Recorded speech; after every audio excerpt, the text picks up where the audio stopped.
한 주간의 경제 이슈 정리하는 시간입니다. 조프로의 경제 백골, 오늘도 YTN 조태현 기자를 연결합니다. 안녕하세요. 네, 안녕하세요. 조태현입니다. 예, 반갑습니다. 먼저 이야기하겠습니다. 윤 대통령이 베트남 방문이 국빈 방문이라고 하죠. 자, 그런데 그 국빈 방문에서 우리나라 주요 기업인들 다 보이더라고요. 이런 대거 참석에는 물론 이유가 있겠죠? 그럼요. 세상에 이유 없는 일은 없죠. 그렇죠. 좀 보니까 조금 전에 국가주석이랑 정상회담도 진행이 됐다고 하더라고요. 예. 이번에 베트남 국빈 방문 보니까 경제사절단이 동참을 했는데요. 규모가 205명 규모였습니다. 윤석열 정부 출범 뒤에 여러 차례 순방이 있었는데 이 가운데 경제사절단으로는 최대 규모고요.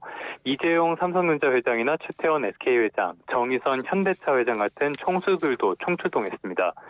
어제 이들과 만찬이 있었는데요. 베트남을 글로벌 공급망 재편의 중심이자 떠오르는 소비 시장이라고 강조를 했고요. 예. 베트남에서 기회를 찾는데 앞장서서 도전해달라면서 어렵거나 불합리한 일에는 정부가 앞장서 발벗고 나서겠다고 강조하기도 했습니다. 예, 조 기자님. 경제적인 측면에서 베트남, 우리에게 어떤 나라입니까? 베트남이랑 국교 정상화가 지난 1992년에 이루어졌거든요. 예. 당시의 교육 규모를 찾아보니까 5억 달러 수준이었습니다. 예. 그런데 이게 지난해 어떻게 됐냐? 지난해 우리나라의 베트남 수출액이 거의 600억 달러 수준까지 올라왔고요. 예. 전체 우리나라의 수출액에서 차지하는 베트남 비중이 8.9%였습니다. 그러니까 한 개 나라가 9%에 가까운 비중을 차지했다는 뜻이죠. 상당하네요. 예. 네, 맞습니다. 얼마나 상당하냐? 금액 기준으로 봤을 때요. 중국, 미국에 이어서 세 번째 교역 상대국이 됐습니다. 조금 뒤에 조금 더 말씀을 드리긴 하겠는데요. 예. 지난해 중국과의 무역이 상당히 부진한 모습을 보였거든요. 예. 그렇다 보니까 베트남의 중요도가 더 커진 건데 예. 지난해 무역 수지를 보니까 베트남에서 330억 달러가량 흑자가 났습니다. 예. 미국이 275억 달러 정도였고요. 중국은 13억 달러 수준까지 쪼그라들었는데요. 예. 그러면 무슨 소리냐? 지난해 최대 무역 수지 흑자를 달성한 교육국이 베트남이었다라는 뜻입니다. 거기다가 베트남 경제 자체도 굉장히 고속성장을 하고 있습니다. 지금 중국을 대체하는 거 아니냐 이렇게 꼽히기도 하는데요. 예. 그렇게 꼽히는 두 가지 나라가 있는데 하나는 인도 그리고 두 번째가 베트남이라고 볼 수 있거든요. 예. 지금 이런 환경 속에서 베트남으로 당연히 투자가 몰리겠죠. 예. 또 노동 무역시장 같은 것도 또 유연한 편이고요. 예. 예를 들어서 지금 베트남 최대 기업이 어딜 것 같으세요? 베트남의 베트남. 최대 기업, 역시 베트남도 좀 사회주의 국가니까 국영기업 아닐까요? 국영기업 중에서도 기름 가지고 네. 있는 나라 그런 쪽 아닐까요? 삼성전자입니다. 아, 그래요? 예, 삼성전자 휴대폰 같은 거 베트남 공장에서 조립을 하거든요. 예. 지금 삼성전자가 베트남 GDP에서 차지하는 비중이 한 두 자릿수가량이 됩니다. 예. 그러니까 한국에서 부품 같은 중간재를 수입한 다음에 조립해서 수출하는 경제 구조다라고 이해를 하시면 되겠고요. 예. 여기에 지금 미중 공급망 갈등이 지속하다 보니까 중국 대신에 베트남을 선택하는 수입업자도 늘어나고 있다고 합니다. 그러다 보니까 지난해 베트남 경제 성장률이 8.02%나 나왔거든요. 예. 이게 국가에서 세운 목표나 글로벌 기관의 예상치를 훨씬 웃돌았습니다. 세계 경제가 고물가 그리고 고금리에 지금 신흥을 하고 있는데 예. 고성장을 이뤄냈고요. 물가도 상당히 안정적인 상황을 보이고 있습니다. 물론 이렇게 경제 구조가 같다 보니까 지난해 4분기부터는 다소 둔화하는 조짐이 나타나긴 했거든요. 예. 그래도 최근 들어서 관광객이 다시 늘면서 하반기부터는 다시 베트남 경제가 좋아지지 않겠냐 이런 기대감이 커지고 있습니다. 예.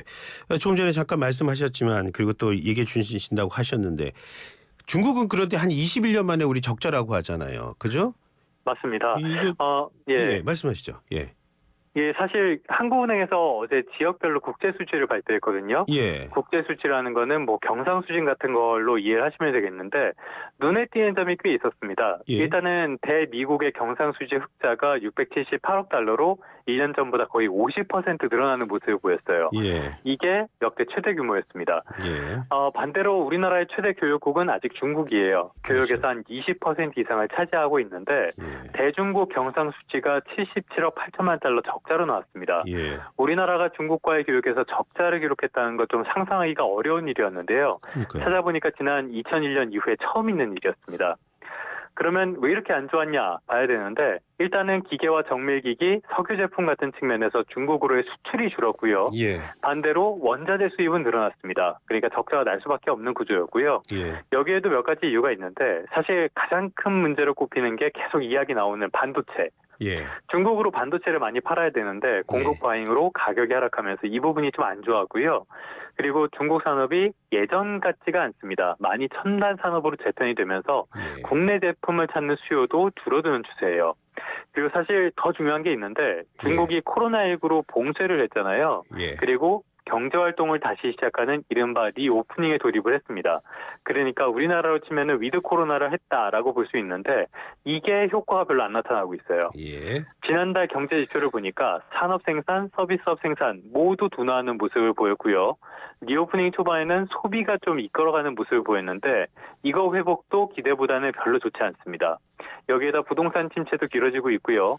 지난달에 청년층 실업률이 20%를 넘어섰거든요. 예. 이게 역대 최고치인데 그러니까 청년 5명 가운데 1명이 직장을 못 구하고 있는 상황이다.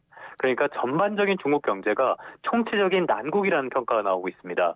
그러다 보니까 이게 교역국이나 우리나라 경제에도 큰 영향을 미치고 있다라고 볼 수 있겠습니다.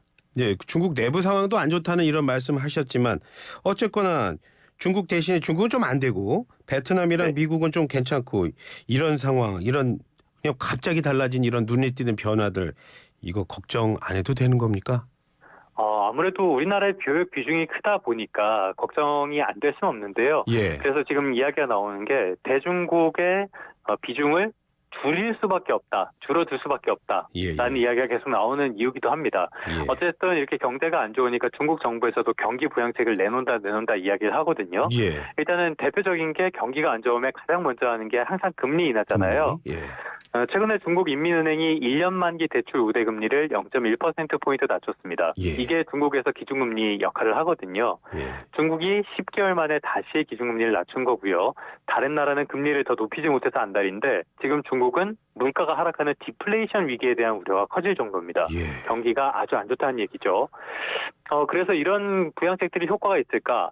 이것도 큰 기대를 하기는 어렵다는 평가가 많습니다. 예. 일단은 중국이 그동안 고도 성장을 거치긴 했는데 거기에 따른 사회적인 제도적인 기반을 제대로 갖췄냐 여기에 대한 의구심이 굉장히 크고요. 아하. 그러니까 여전히 규제도 많고 외국인과 외국 기업에 대한 차별도 여전히 심각하고 예. 또 민주주의 국가가 아니잖아요. 그러니까 제도적인 문제나 부정부패 역시 굉장히 심각한 상황이기도 하고요. 예. 또 지금 문제가 되는 게 미중 갈등, 이것도 계속 문제가 됩니다. 예. 지금 그렇죠. 중국이 미중 갈등 극복을 위해서 자립경제 전략을 추구하고 있거든요. 예. 근데 중국과 가까운 공급망이라고 하면 러시아, 이란, 북한 이런 나라들을 꼽을 수 있고요. 예. 반대로 미국의 공급망은 서방 전반하고 일본, 한국 이런 나라들로 볼 수 있습니다. 예. 이게 딱 들으시면 알겠지만 질적인 차이가 너무 크죠. 상대가 안 되는 수준입니다. 예. 거기다가 또 중국의 최대 강점이라고 하면은 역시 인구를 꼽을 수 있잖아요. 그렇죠. 예. 막대한 인구에서 나오는 노동력, 구매력 같은 것들이 구매력. 엄청났는데 예. 지금 이것도 문제가 되고 있습니다. 아, 지금 그래요? 세계에서 예. 가장 인구가 많은 나라 어딘지 혹시 아세요? 그건 알고 있습니다. 인도입니다. 이제. 맞습니다. 예. 유엔 자료를 보니까 인도가 예. 지난 4월부터 중국을 앞지른 것으로 맞아요. 올해 추정됩니다. 역전됐어요. 예. 예, 맞습니다. 최근에 역전됐어요. 근데 인구도 역전이 됐는데 사실 인도의 인구는 교육 수준도 높고요. 훨씬 젊은 인구들입니다. 예. 이런 상황들을 봤을 때는 중국 경제가 앞으로 이렇게 급반등하기는 쉽지 않을 거다. 그래서 우리나라로서도 중국의 비중을 줄이는 것은 불가피한 일이 아니냐라는 평가가 나오는 배경이기도 합니다. 예. 그래도 두 번째 질문에서 좀 맞춰서 다행입니다. 사실은 제가 이 라디오를 진행하기 전에 잘 아시겠지만 국제부 있었지 않습니까? 맞습니다. 그때 예. 다른 게 국제 아니라 전문기자셨죠. 예, 예. 다른 게 아니라 그때 인도가 세계 1등의 그 인구국이 됐다 그 리포트를 했었습니다. 그래서 기억이 납니다. 사실 이거는 베트남에도 적용이 되는 문제인데요. 아, 그래요? 베트남 역시 그 인구가 적은 수준은 아니고요. 그렇죠. 그리고 예, 젊고 교육도 많이 됐고 영어도 잘하는 인구들. 예. 예, 그러니까 고급 인력들이 있다는 뜻이죠. 젊고 고급 인력. 이게 예. 인도와 베트남의 특징이라고 볼 수 있겠습니다. 예, 그 특히 말씀하셨지만 다른 게 아니라 특히 뭐 IT의 분야에 있어서는 정말 고급 인력이 나오는 곳이 인도 그런 얘기 하던데요. 맞습니다.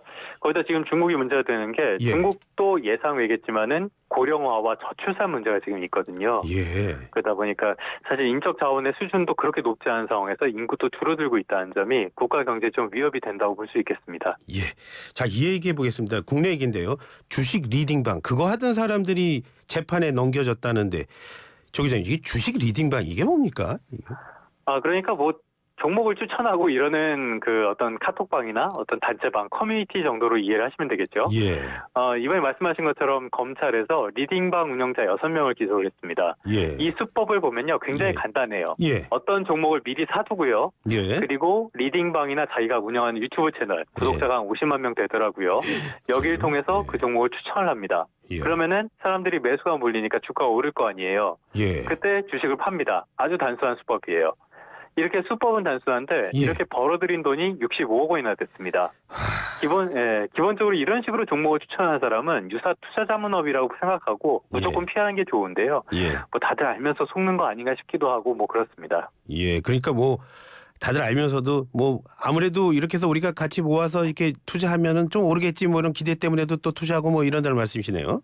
그러니까 기본적으로 이 투자 사기 같은 것들은 예. 사기 피해자도 투기적인 성향을 보여야 성립할 수가 있습니다. 예. 그러니까 쉽게 돈을 벌려고 하는 투기 성향이 손쉬운 먹잇감이 된다 이렇게 볼 수 있겠는데요. 예. 이게 과거에는 코로나19 때 유동성이 어마어마하게 많이 풀렸잖아요. 예. 그러니까 시중에 현금이 많이 풀리면서 예. 자산 가격이 빠르게 오르는 그런 모습들을 보였습니다. 예. 그러다 보니까 투자자 입장에서는 한번 경험을 했던 자산 가격의 급등을 경험해 본 셈이 됐어요. 예.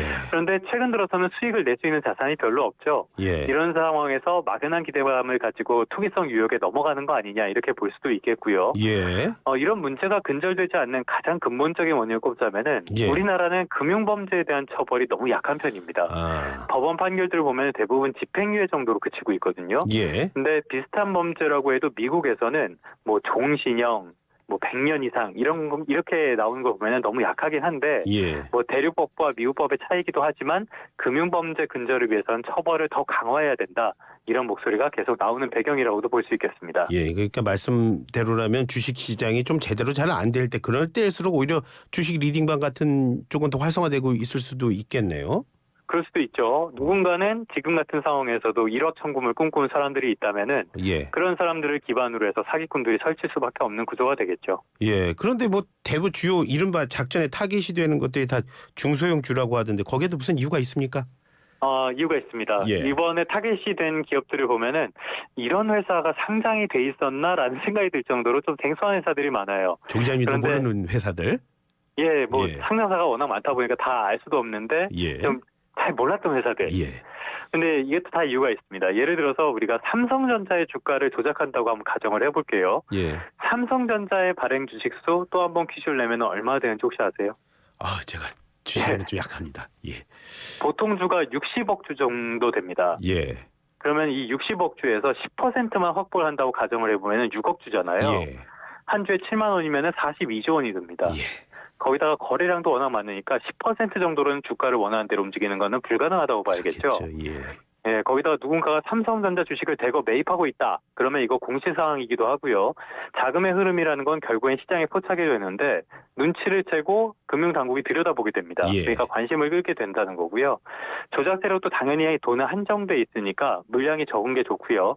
대주주의 지분, 이거는 거의 안 변하는 지분이니까 이런 지분율이 높은 게 더 좋습니다. 예. 비교적 적은 돈으로 조작을 하는 게 쉽다는 뜻이니까요. 예. 이런 리딩방 같은 것들 그리고 그런 데서 추천하는 기업들 예. 이런 것들 고려를 하시면은 사기 피해를 좀 피할 수 있지 않을까 싶습니다. 그러니까 카톡방에서 주식을 어떤 거를 뭐 추천을 하는데 참 들어보지도 못하고 뭐 주식수도 적고 뭐 그런 거다. 그러면 그럴 때는 한번 의심해봐라. 이런 말씀이시네요. 그렇죠. 그리고 리딩방에서 추천하는 종목이 있으면은 그 추천하는 시점부터 그 사람들에게는 뭔가 다른 목적이 있다고 보는 게 합리적인 판단이겠죠. 네. 오늘 말씀 잘 들었습니다. 조 기자님도 주말 잘 보내시고요. 네, 감사합니다. 주말 잘 보내세요. 예, 고맙습니다.